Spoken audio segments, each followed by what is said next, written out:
L'école, on va dire traditionnellement, ça sert aux fondamentaux, c'est-à-dire lire, écrire, compter, souvent accumuler des connaissances, apprendre à réfléchir, à raisonner aussi. Mais je pense que si elle ne sert qu'à accumuler des connaissances, souvent elles sont oubliées, ces connaissances. Et puis souvent elles sont déconnectées de la réalité, du quotidien des enfants.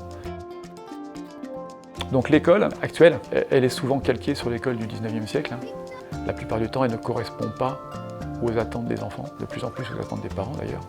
Et on a du mal, nous les enseignants, à nous y retrouver d'ailleurs. Donc je pense que l'école, c'est beaucoup plus que ça. L'éducation nationale a défini le socle commun de connaissances. Il se décline en 5 paliers qui sont très très bien faits, c'est très ouvert, c'est très transversal. Et ce socle commun, c'est vraiment l'objectif à atteindre en fin de scolarité. Voilà. Fin de scolarité obligatoire, qu'est-ce que l'enfant doit connaître? Il doit être autonome, il doit être prêt à, avec un minimum sur les savoirs fondamentaux, comme on parlait tout à l'heure, lire, écrire, compter, mais pas que. C'est le préparer à la société, à vivre sa vie d'adulte. Là où je sens qu'il y a un décalage, c'est entre ce que l'on vise, le socle commun des connaissances, et ce qui normalement est pour nous un guide, c'est-à-dire les programmes. Et en fait, souvent, ces programmes sont pris comme une finalité. Et donc souvent, on se cloisonne avec un temps imparti. Il faut finir cette chose-là sans qu'elle soit vraiment maîtrisée avant de passer à la suivante. Avec cette histoire de socle commun, on a toute cette liberté d'arriver à la finalité qui est plutôt le socle commun plutôt que les programmes.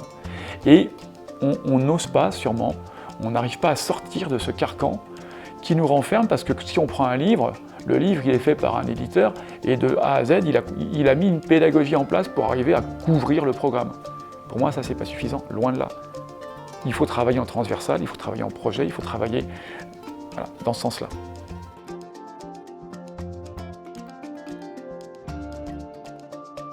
Alors, pourquoi est-ce qu'on a amené ces enfants, cette classe, en vacances à l'autre bout de la France pendant 10 jours.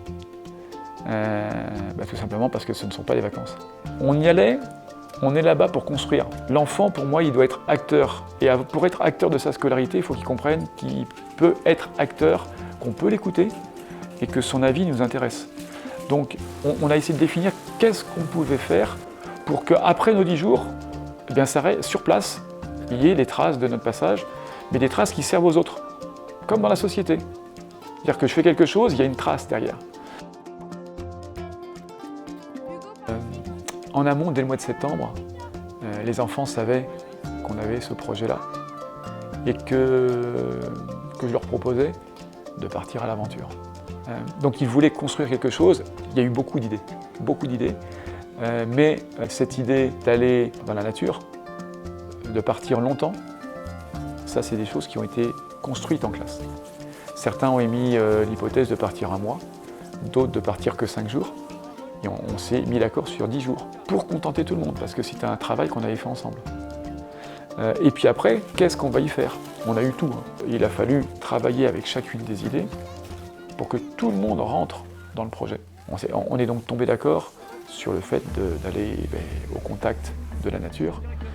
On parlait déjà de potager, on parlait déjà de permaculture, on parlait déjà de faire pousser des choses comme dans notre potager à l'école, mais différemment. Pour eux, il était aussi important d'être au contact des animaux. Un des points de départ, c'était vraiment proche des animaux, proche de la nature. Et par exemple, comme idée, on a été poser des pièges photos. Quel type d'animaux il y avait là-bas? Vu qu'on parlait de chantier, non pas de classe de découverte, on a découvert, mais on a surtout fait un chantier, on a fabriqué, Eh bien, ce chantier, c'était agrandir le poulailler, par exemple. C'était faire un grand potager, créer des buts de permaculture. Dans la partie poulailler, on a mis l'électricité. On a travaillé sur comment fabriquer l'électricité avec l'hydraulique. Donc on a fabriqué et on a mis dans le petit ruisseau. avec le solaire. Donc on a fabriqué un deuxième type d'électricité. On a fait ce qu'on appelle un repas de trappeur. On est parti de choses très concrètes. On avait fait pousser du blé à l'école. On a fabriqué notre farine. Et puis la farine, on a fabriqué du pain qu'on a mangé ce jour-là. Les enfants ont préparé avec des légumes du coin, choisis par le cuisinier. On a cuisiné. Il y avait toute une équipe, par exemple, qui est partie en forêt chercher le bois. Certains éplucher des légumes, ça leur avait pas trop, mais par contre, aller couper du bois, ça avait du sens pour eux. Donc en fait, vraiment, tous les enfants ont trouvé leur place dans ce simple repas. Évidemment que chez eux, ils ne vont pas faire un repas trappeur, donc on ne peut pas dire que ça se rapproche de la réalité de terrain, de ce qu'ils vivent tous les jours. Par contre, le fait de s'apercevoir que leur implication mise bout à bout amène à un projet concret, ça c'est important. Au niveau des apprentissages, c'est énorme. On parle de donner du sens, mais par exemple, on a agrandi le potager, donc ça veut dire placer des barrières. Et pour placer ces barrières, il faut faire des maths. D'abord, on va mesurer.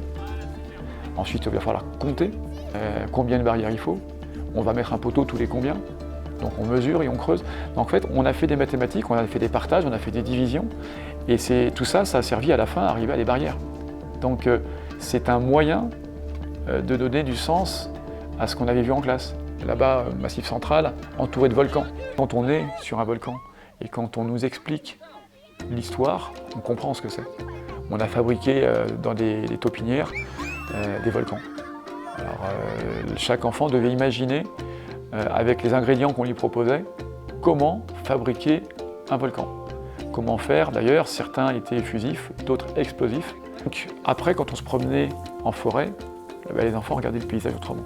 On a mis l'électricité dans le poulailler, par exemple. Au niveau pratique, c'est incroyable parce qu'on travaille sur l'énergie.